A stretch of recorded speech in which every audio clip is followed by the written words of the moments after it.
बताइए, कोई भी छोटा बड़ा काम आपको कहता है तो अक्सर एक ही दिमाग में लाइन आती है कि बहुत थकान है। और किसी ने इधर उधर की बात कर ली देश दुनिया की, तब तो भयंकर तनाव हो जाता है। और कभी कभी तो ऐसा भी लगता है कि थकान और तनाव दोनों हाथ धोकर आपके पीछे पड़े हुए हैं। और ऐसे में एक ही चीज दिखाई देती है कि समय बस थम जाए थोड़ी देर के लिए, ताकि हम कुछ पल के लिए आराम कर पाए। क्योंकि हमारी मॉडर्न दुनिया इतनी फास्ट और चुनौतियों से भरी है कि हमें आराम का समय ही नहीं है। तो आपकी इस प्रॉब्लम का बहुत ही कमाल का समाधान है, और वो है एक ऐसी मेडिटेशन टेक्निक जो आप यहाँ पर सीखेंगे, जो आपको तनाव से यानी कि स्ट्रेस से लड़ने में और आपकी बॉडी और माइंड को फिर से रिफ्रेश करने और साथ ही साथ आपको खुश करने में मदद करेगी। तो कुल मिलाकर के अच्छी हेल्थ, खुशी और सक्सेस पाना पॉसिबल है। कैसे? तो इन्वेस्ट कीजिए अपने 30 मिनट इस समरी पर, जिसे बनाया है ग्रेट आइडियाज ग्रेट लाइफ यानी कि गीगल ने। और गीगल पर आप समरीज को पढ़ सकते हैं, सुन सकते हैं, शेयर भी कर सकते हैं। और इस समरी का नाम है स्ट्रेस लेस अकम्प्लिश मोर, जिसे लिखा है एमिली फ्लेचर ने। और अगर इस समरी की बात की जाए तो आप काफी लंबे टाइम से एक ऐसी मेडिटेशन रूटीन की तलाश में हैं जो सच में काम करता हो, तो ये समरी आप ही के लिए है। इसमें आप जेड टेक्निक के बारे में सीखेंगे जो आपकी बॉडी और माइंड के लिए बहुत फायदेमंद है।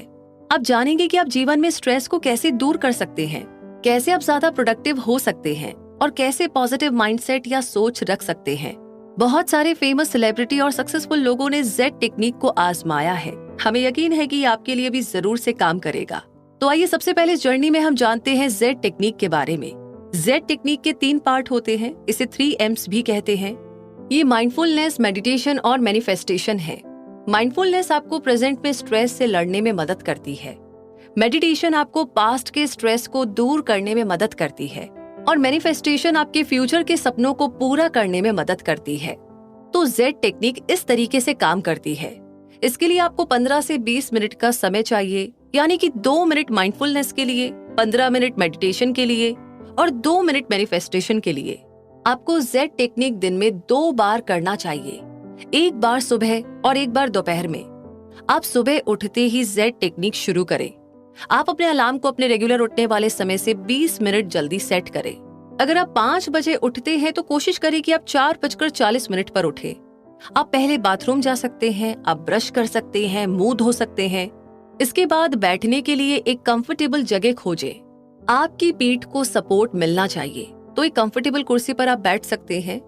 अभी नाश्ता ना करें, ना ही कॉफी पिए या ईमेल चेक करें। कॉफी आपके मेडिटेशन के एक्साइटिंग इफेक्ट्स के साथ छेड़छाड़ करेगी और आपको पैनिक अटैक का एहसास दिलाएगी। इसके अलावा आपका दूसरा मेडिटेशन दोपहर में होना चाहिए। खाने के तुरंत बाद इसे न करें, क्योंकि पेट भरा होने से आपको नींद आने लगेगी। इसे सोने से पहले भी ना करें, क्योंकि मेडिटेशन आपको एनर्जी देती है। अगर आप सोने से पहले मेडिटेशन करेंगे तो आपका दिमाग जागा हुआ रहेगा और आपको सोने में परेशानी होगी। आपका दिमाग आइडिया या थॉट से भरा रहेगा। तीसरा मेडिटेशन दोपहर से शाम होने तक के बीच में किसी भी समय किया जा सकता है। आपको ऐसी जगह की जरूरत नहीं है जहां पर बहुत सारे कैंडल हो या अगरबत्ती जल रही हो। आपको ऐसी जगह की भी जरूरत नहीं है जहां आपके अलावा और कोई ना हो। जेड टेक्निक बिजी लोगों के लिए बनाई गई है। इसे करना बहुत ही आसान है और ये सबको यही सिखाती है कि शांति किसी भी समय या किसी भी जगह पर पाई जा सकती है। आप जेड टेक्निक को पार्क में, ऑफिस के डेस्क पर, अपने बेडरूम में या ट्रेन में भी कर सकते हैं। जब तक आपके पास एक कंफर्टेबल जगह है, आप इसे कहीं भी कर सकते हैं, ताकि आप अपने आप को रिचार्ज और रिफ्रेश कर सके। आपकी पीठ को सपोर्ट मिलना चाहिए, तो आप किसी बेंच या कुर्सी पर बैठे। ये जरूरी नहीं है कि आप किसी योगी की तरह अपने पैर क्रॉस करके बैठे। ये जरूरी नहीं है कि आप पीठ को बहुत ही सीधा या उंगलियों को किसी स्पेसिफिक पोजीशन में रखें। जेड टेक्निक इजी रिलैक्सेशन और शांति के बारे में है। अब जब आप तैयार हैं तो आप शुरू कर सकते हैं। पहले एम यानी माइंडफुलनेस के साथ। माइंडफुलनेस के लिए अपनी आंखें बंद करें, गहरी सांस ले, हवा को अपने लंग्स तक अच्छे से पहुंचने दे। अब आसपास आ रही आवाजों पर ध्यान दीजिए। शायद आपको एयर कंडीशनर से आ रही हल्की सी आवाज या दरवाजे के बाहर से आ रही कदमों की आहट सुनाई दे रही हो, या फिर आपके साथी के किसी से फोन पर बात करने की आवाज सुनाई दे रही हो। इन आवाजों पर ध्यान दे और सांस ले। अब आपकी स्किन पर, त्वचा पर फील हो रही सेंसेशन पर ध्यान दे। या आपकी कुर्सी पर बैठे होने की फीलिंग हो सकती है, या आपके बालों के हल्के से शोल्डर को छूने की या आपके पैरों के फ्लोर पर होने की फीलिंग भी हो सकती है। इसके बाद फोकस अपने देखने की पावर यानी साइट पर करें। आपकी आंखें बंद है तो आप शायद अंधेरे को देख रहे होंगे या फिर हल्की सी लाइट को जो आपकी पलकों के मिलने वाली जगह से आ रही होगी। अब अपने टेस्ट की सेंस पर ध्यान दें। अभी आपकी जीभ पर कौन सा टेस्ट है? शायद ये टेस्ट टूथपेस्ट या कॉफी या चाय का होगा। ये टेस्ट लंच का हो सकता है या फिर उसके बाद खाई हुई मिंट गम का। शायद आप जीभ पर सलाइवा टेस्ट कर पा रहे हैं या फिर ड्राइनेस। उसके बाद आप अपने सूंघने की सेंस पर फोकस करें। यह आपकी कोलोन या परफ्यूम की स्मेल हो सकती है या रूम में रखे सेंटेड कैंडल्स या फूलों की या ये फर्नीचर पर लगे डस्ट की स्मेल भी हो सकती है। इसके बाद इन पांचों सेंस को एक साथ एक्सपीरियंस करें। इन सबको एक साथ आने दे। जो आप सुन, महसूस, देख, टेस्ट और स्मेल कर रहे हैं उसमें खुद को खो जाने दीजिए। इसे ही हम कॉन्शियसनेस के बारे में अवेयर होना कहते हैं। आप पूरी तरह से अपने और अपने आसपास के माहौल के बारे में अवेयर हो जाते हैं। नेचुरली सांस अंदर ले और छोड़े। पांचों सेंस के बारे में अवेयर होने से आप इस पल में पूरी तरह से फोकस्ड हैं। अब आप पूरी तरह से आज में हैं। आप पास्ट के स्ट्रेस या फ्यूचर की चिंताओं से परेशान नहीं हैं। सबसे ज्यादा जरूरी है कि अभी आप क्या एक्सपीरियंस कर रहे हैं। एक बार फिर से आपको ये माइंडफुलनेस का पार्ट 2 मिनट के लिए करना चाहिए और माइंडफुलनेस के बाद मेडिटेशन जेड टेक्निक का अगला पार्ट है।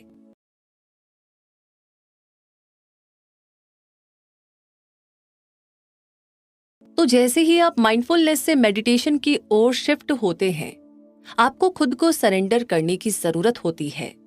यहाँ पर सरेंडर का मतलब गिव अप करने से नहीं है। इसका मतलब है पूरी तरह से रिलैक्स होना और इस प्रोसेस पर भरोसा रखना। आप ये ट्रस्ट करते हैं कि भगवान या नेचर आपके साथ है। एक मंत्र का होना मेडिटेशन का जरूरी पार्ट होता है। आप इस पार्ट को 15 मिनट के लिए करेंगे। मंत्र चैंटिंग या किसी मंत्र को जपने के बारे में नहीं है। ये एक ही शब्द को अपने आप से बार बार कहने के बारे में नहीं है, बिल्कुल भी नहीं। जेड टेक्निक में बस आप उस शब्द को अपने दिमाग में घूमने दे। जब भी आपका माइंड भटकने लगेगा, वो शब्द आपको फोकस रहने में हेल्प करेगा। आप बस उस शब्द को बुलबुले की तरह अपने माइंड में घूमने दे। जिस शब्द की हम बात कर रहे हैं वो सिंपल है। ये कोई मैजिक या फैंसी शब्द नहीं है। जैसा कि पहले बताया गया है कि जेड टेक्निक आसान और एफर्टलेस है, इसीलिए ये बहुत ही इफेक्टिव भी है। इस बुक की author face to face session में हर पार्टिसिपेंट को एक पर्सनलाइज्ड मंत्र देती है। ऑनलाइन सेशन में हिस्सा लेने वाले दी गई लिस्ट में से एक मंत्र चुन सकते हैं। इस समरी के लिए हम एक शब्द यूज करेंगे जो यूनिवर्सल है और ये आपको कंसंट्रेट करने में मदद करेगा। वो शब्द है वन। इसके कई सारे मतलब हो सकते हैं। वन का मतलब आपकी टीम में टॉप 1 परफॉर्मर होने से हो सकता है, या ये उस काम को भी दिखा सकता है जिसे आप अभी प्रायोरिटी दे रहे हैं। जब आप मेडिटेट करें तब आप इस शब्द वन को अपने माइंड में देखें और उसे वहां घूमने दें। इमेजिन कीजिए कि आप आराम से अपनी कुर्सी पर बैठे हैं, आपकी आंखें बंद है और आप शांति से सांस ले रहे हैं और छोड़ रहे हैं। आप रिलैक्स्ड हैं और आपका शरीर और माइंड गहरे आराम में है। विचार आपके माइंड में हमेशा आते रहेंगे। आप अपने बचे हुए काम के बारे में सोचेंगे या फिर शाम के खाने में क्या खाया जाए। ये नेचुरल है। दिल अपने आप धड़कता रहता है, वैसे ही दिमाग हमेशा सोचता रहता है। इसलिए आपको मंत्र की जरूरत है जो आपको वापस मेडिटेशन की ओर ले जाए। मेडिटेशन का पार्ट 15 मिनट का होगा। आपको अलार्म सेट नहीं करना चाहिए क्योंकि ये बहुत ही डिस्टर्बिंग होता है। अपने पास एक क्लॉक या वॉच रखें या फिर आप फोन के स्टॉप वॉच को साइलेंट पर रखकर उसका यूज कर सकते हैं। अगर आप 15 मिनट पूरे होने से पहले ही आंखें खोल लेते हैं तो कोई बात नहीं। आप फिर से अपनी आंखें बंद कर लीजिए और मंत्र पर ध्यान लगाइए।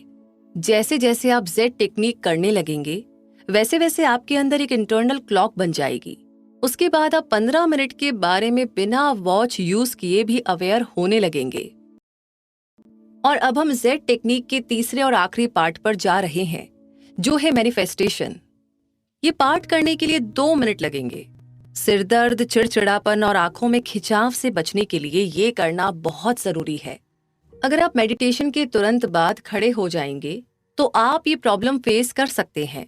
मेडिटेशन के तुरंत बाद काम करने से आपको बेचैनी या घबराहट हो सकती है, क्योंकि मेडिटेशन आपको एक डीप स्टेट में ले जाता है, तो उससे बाहर निकलने के लिए भी कुछ समय की जरूरत होती है। इसलिए ये 2 मिनट बहुत जरूरी है। आपके दिमाग और आंखों को वेकिंग स्टेट में आने के लिए एडजस्ट होना पड़ता है। अपने आप को सिर दर्द और दूसरी प्रॉब्लम से बचाने के साथ साथ आप इस टाइम को मैनिफेस्टेशन प्रैक्टिस करने में लगा सकते हैं। पहला मिनट ग्रेटिट्यूड के लिए है, यानी कि शुक्रगुजार होना या थैंक यू कहना। ये मिनट अपने आप से पूछने का है कि मैं इस पल में किसके लिए थैंकफुल हूँ। जैसे कि आप अपनी जॉब, अपनी फैमिली, अपने घर या आपको मिली अपॉर्चुनिटीज के लिए थैंकफुल हो सकते हैं। आप नेचर के लिए या फिर सुबह टाइम पर उठने के लिए थैंकफुल हो सकते हैं। जिस भी चीज के लिए आप थैंकफुल हैं उसे याद करें, चाहे आप भगवान को मानते हो या नेचर को या किसी बड़ी शक्ति को। थैंकफुल रहना ना भूलें। लाइफ में हुई हर अच्छी चीज को याद करें, चाहे वो कितनी भी बड़ी या छोटी ही क्यों ना हो।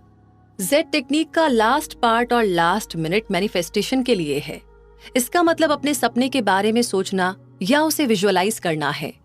हर टॉप एथलीट, एक्टर या सक्सेसफुल सीईओ ने अपने माइंड में वो सपना बनाया था, तब जाकर उन्होंने आखिरकार सक्सेस हासिल की। तो ये टाइम है अपने सपने के बारे में सोचने का, जैसे कि अभी आप उसे जी रहे हैं। सपनों को ऐसे मत इमेजिन कीजिए कि जैसे वो फ्यूचर में हो रहा हो। नहीं, बिल्कुल भी नहीं। आपको उन्हें ऐसे इमेजिन करना है जैसे वो अभी हो रहा हो। इस पल को देखें, सुने, टेस्ट और महसूस करें। ये इमेजिन करें जैसे आपने अपना सपना अचीव कर लिया हो। इमेजिनेशन से उसमें डिटेल्स भी आप डाल सकते हैं और उस खुशी को फील कर सकते हैं। इस सक्सेस की फीलिंग को एंजॉय करें। इसके बाद जब भी आप तैयार हो, धीरे से आंखें खोले और गहरी सांस ले। कांग्रेचुलेशंस, बधाई हो, आपने अपना पहला जेड टेक्निक सेशन कंप्लीट कर लिया है। तो एक बार फिर से जेड टेक्निक का रिकैप करते हैं। अपनी पीठ को सपोर्ट करते हुए एक जगह आराम से बैठ जाए और अपने माइंड को फ्री रखें। आपके पास एक क्लॉक या एक वॉच रख ले। अपने इंटरनल अलार्म को 20 मिनट पर सेट करें। इस प्रोसेस को माइंडफुलनेस से शुरू करें। इसे 2 मिनट के लिए करें। उसके बाद मेडिटेशन करें। मंत्र या वन शब्द को अपने माइंड में घूमने दे। अगर आपका माइंड भटकने लगे तो रिलैक्स करे और मंत्र को याद करे। इस पार्ट को 15 मिनट के लिए करें। इसके बाद लास्ट पार्ट यानी मैनिफेस्टेशन करें। पहले 1 मिनट में अपनी सारी ब्लेसिंग्स के लिए थैंकफुल हो जाएं और लास्ट मिनट अपने सपने को विजुअलाइज करें। आखिर में अपनी आंखें खोले और बदलाव को फील करें। जेड टेक्निक से यूज्ड टू होने में थोड़ा टाइम लग सकता है। हो सकता है कि आप मेडिटेशन पहली बार कर रहे हो या फिर आप कोई और मेडिटेशन टेक्निक प्रैक्टिस करते हो। कोई बात नहीं, अपने आप पर भरोसा रखे। याद रहे, बुरा मेडिटेशन ना करने से तो थोड़ा बेहतर ही होता है। इसे हर दिन करने से आप बेहतर होते जाएंगे। और अब आगे हम समझते हैं कि तनाव यानी कि स्ट्रेस हमको किस तरीके से स्टूपिड बना देता है। क्या आप उन लोगों में से हैं जो मानते हैं कि बिजी रहना प्रोडक्टिव होता है? आप एक ऐसे इंसान हो सकते हैं जो मल्टीटास्क करना या एक टास्क से दूसरे टास्क पर जाना पसंद करते हैं। क्या आप हमेशा समय के पीछे भागते रहते हैं? तो जान लीजिए कि आप प्रोडक्टिव नहीं हो रहे हैं। आप अपने आप को स्ट्रेस दे रहे हैं। आराम करना टाइम वेस्ट करना नहीं होता है, बल्कि ये बिल्कुल भी आराम ना करने से ज्यादा प्रोडक्टिव है। जेड टेक्निक की प्रैक्टिस करने से पहले आप ही की तरह ऑथर का मानना था कि स्ट्रेस प्रोडक्टिविटी के बराबर है। याद रखें कि स्ट्रेस आपको फाइट या फ्लाइट मोड में रखता है और मेडिटेशन आपको इससे बाहर निकलने में हेल्प करता है, ताकि आप अपनी एनर्जी क्रिएटिव आइडियाज को बनाने में लगा सके। अब ये मत कहिएगा कि आपके पास तो मेडिटेशन करने के लिए टाइम ही नहीं है। दिन में 2 बार 20 मिनट तक जेड टेक्निक को करने से आपको बहुत सारे फायदे होंगे। और वैसे भी आप अपना टाइम कम प्रोडक्टिव चीजों में लगाते हैं, जैसे कि नेटफ्लिक्स पर सीरीज देखना या सोशल मीडिया ब्राउज करना। क्यों ना आप अपना टाइम जेड टेक्निक पर बिताएं, जो आपको ज्यादा इफेक्टिव इंसान बनाएगी। सोचिए, जेड टेक्निक में इन्वेस्ट करने से बहुत हाई रिटर्न मिलता है। जब आप इसे प्रैक्टिस करेंगे तो आप ज्यादा रिलैक्स्ड फील करेंगे और आप उन चीजों को भी अचीव कर लेंगे जो आपने कभी सोचा भी नहीं था। आपकी प्रॉब्लम सॉल्विंग स्किल्स भी बढ़ जाएगी। आप क्रिएटिव सॉल्यूशंस के बारे में सोच सकेंगे और आपके पास ज्यादा एनर्जी होगी अपने काम को हैंडल करने की, क्या आप जानते हैं कि न्यूरो साइंटिस्ट ने पता लगाया है कि मेडिटेशन आपके दिमाग में ग्रे मैटर को बढ़ाता है। इससे भी इंपॉर्टेंट बात यह है कि मेडिटेशन कॉर्पस कॉलोसम को बढ़ाता है। ये वो पार्ट होता है जो दिमाग के लेफ्ट और राइट हेमिस्फीयर को जोड़ता है। हम दिमाग के लेफ्ट साइड को यूज करने पर फोकस्ड होते हैं। ये पार्ट लॉजिकल और एनालिटिकल सोचने के लिए है। हम इसे लैंग्वेज और प्रॉब्लम को सॉल्व करने के लिए यूज करते हैं। पर दिमाग का राइट साइड क्रिएटिविटी के लिए होता है।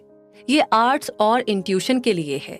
ज्यादा इफेक्टिव बनने के लिए दोनों ही साइड के कम्युनिकेशन और साथ की जरूरत होती है। क्या आपने पहले कभी इंट्यूशन के बारे में सुना है? ये हमारी सिक्स्थ सेंस की तरह है। ये दिमाग में जल्दी ही कनेक्शन बनाने के बारे में है, ताकि हमें कॉन्शियसली अवेयर होने से पहले ही जवाब मिल जाए। इंट्यूशन सोचने का एक नया तरीका है। मेडिटेशन दिमाग के कनेक्शन को बेहतर बनाने के साथ शरीर से तनाव भी दूर करता है। ये हमारे नर्वस सिस्टम को रिलैक्स करता है और हम इस एक्स्ट्रा एनर्जी को हमारी लाइफ और काम को बेहतर तरीके से करने के लिए यूज कर सकते हैं। वैसे क्या आपने कभी सोचा है कि ये स्ट्रेस कहाँ से आया है? इसका जवाब जानने के लिए हमें 10,000 साल पीछे जाना पड़ेगा। ये बात उस टाइम की है जब हमारे पूर्वज जीने के लिए शिकार किया करते थे। इमेजिन कीजिए कि आप एक जंगल में हैं। आप कुछ फल उठा रहे हैं और सोच रहे हैं कि आज शाम आप गुफा की दीवार पर क्या पेंट करेंगे। तभी अचानक से एक शेर झाड़ियों से बाहर आता है और आप पर गुर्राने लगता है। इस वक्त आपका शरीर और माइंड एक साथ रिएक्ट करेंगे।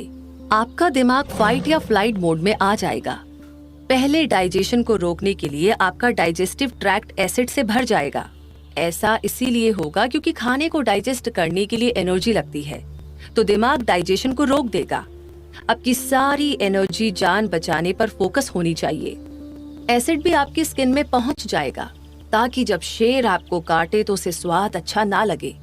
आपका खून भी गाढ़ा और क्लॉट होना शुरू हो जाएगा, ताकि जब शेर आपको काटे तो आपका खून जल्दी ना बहे और आप खून की कमी के कारण मर न जाए। आपके देखने का तरीका भी बदलेगा। आपकी आंखें सब कुछ छोड़कर सिर्फ शेर पर फोकस होगी। आपके दिल की धड़कन, एड्रेनलिन और कॉर्टिसोल लेवल बढ़ जाएगा। आपके इम्यून सिस्टम को थोड़े टाइम के लिए इग्नोर किया जाएगा, क्योंकि आपके लिए अभी शेर से बचकर निकलना इम्पोर्टेंट है। ये केमिकल रिएक्शंस की चेन आपके साथ साथ इवॉल्व हुई है, ताकि आप किसी भी खतरे से सेफ रहें। आज के मॉडर्न जमाने में भी हम फाइट और फ्लाइट मोड फील करते हैं, पर हम इसे स्ट्रेस के रूप में हर दिन हर मिनट एक्सपीरियंस करते हैं। हमारा दिमाग एक खतरे, भारी ट्रैफिक, बचा हुआ काम या डेडलाइन के बीच का फर्क नहीं जानता है। इसलिए इस मॉडर्न दुनिया में हम हमेशा फाइट या फ्लाइट मोड में ही रहते हैं और वही केमिकल रिएक्शन हमारे शरीर में होता है। इस वजह से हमारा नर्वस सिस्टम थक जाता है, इम्यून सिस्टम कमजोर हो जाता है और हम पर वायरस और बैक्टीरिया का हमला होने की प्रोबेबिलिटी बढ़ जाती है।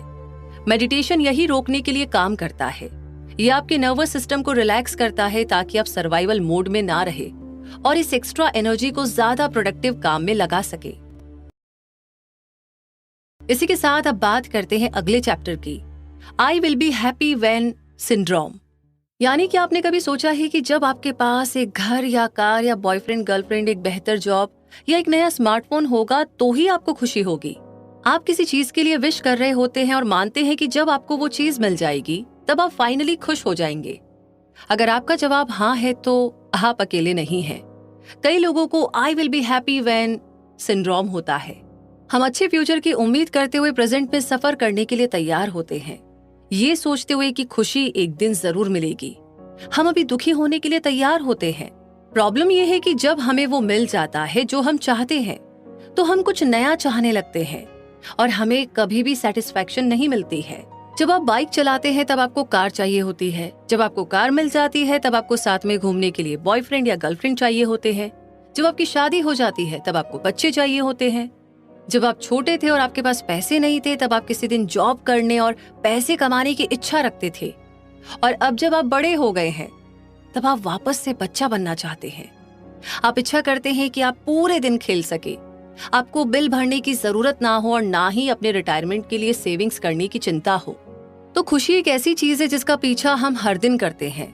हम इसे मटेरियलिस्टिक चीजों में या कभी कभी फ्यूचर में ढूंढते हैं, लेकिन सच तो ये है कि खुशी हमारे अंदर ही पाई जा सकती है।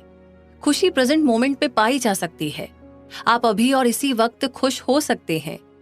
आपकी खुशियों की चाबी मेडिटेशन है। मेडिटेशन एक ऐसा टूल है जो आपको प्रेजेंट में खुशी एक्सपीरियंस करने में हेल्प करेगा।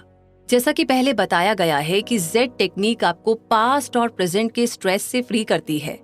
उसके बाद अब जो बचता है वो सुकून, शांति और संतुष्टि है। ब्लिस जो है वो सब कुछ ठीक होने की फीलिंग है। आप रिलैक्स्ड और पीसफुल है ये जानते हुए कि सब कुछ वैसा ही है जैसा होना चाहिए।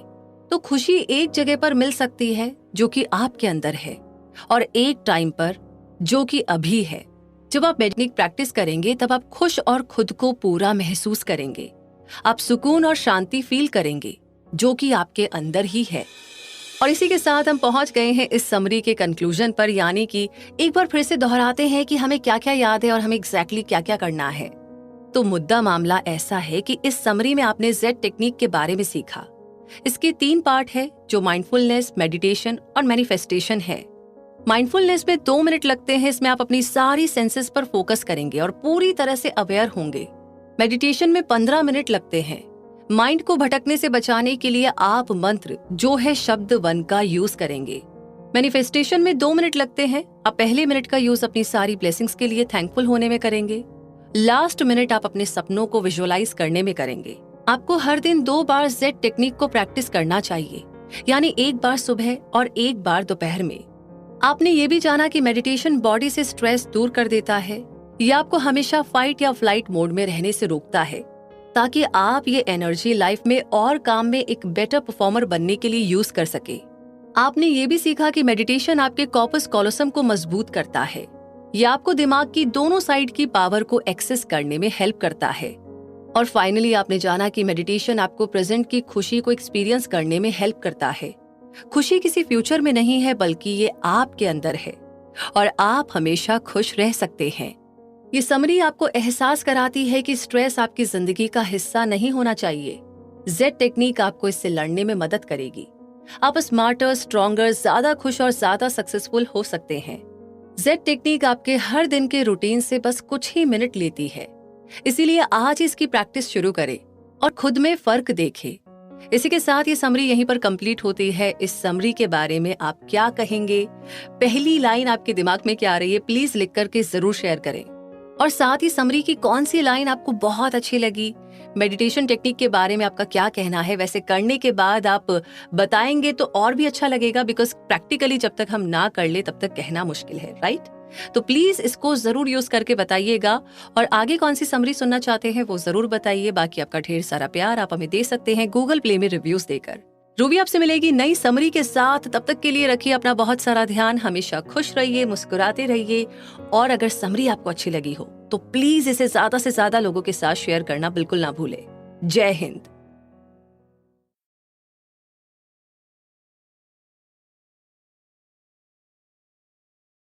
कंग्रेचुलेशंस इस बुक समरी को कंप्लीट करने के लिए।